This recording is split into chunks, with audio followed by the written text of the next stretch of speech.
एक अंधेरी रात, एक वीर राजा और एक आत्मा जो हर बार एक नई पहेली लेकर लौट आती है।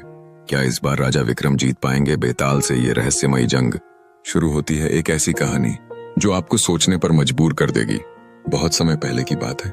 उज्जैन के पराक्रमी और न्यायप्रिय राजा विक्रमादित्य को एक साधु ने आज्ञा दी, जाओ उस पीपल के पेड़ पर से उस बेताल को पकड़कर लाओ, लेकिन ध्यान रहे अगर तुमने रास्ते में एक भी शब्द बोला तो वह बेताल उड़कर वापस चला जाएगा।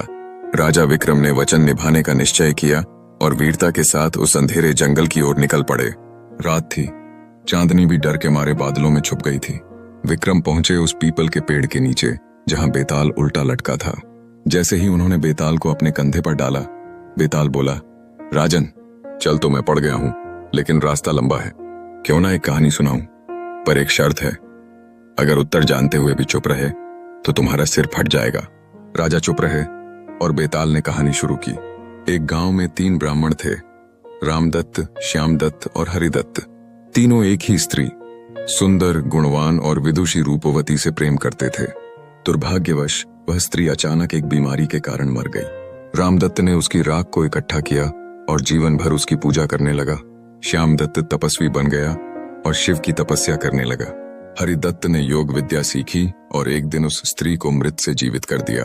अब बेताल ने सवाल पूछा, राजन तुम ही न्याय के प्रतीक हो, बताओ उस स्त्री का असली पति कौन है, जो उसकी राख की पूजा करता रहा, जो उसकी वापसी के लिए तप करता रहा, या जो उसे फिर से जीवित कर लाया? राजा विक्रम का उत्तर, राजा बोले, जो उसे जीवित कर लाया वह तो उसका रचयिता बन गया, पिता समान।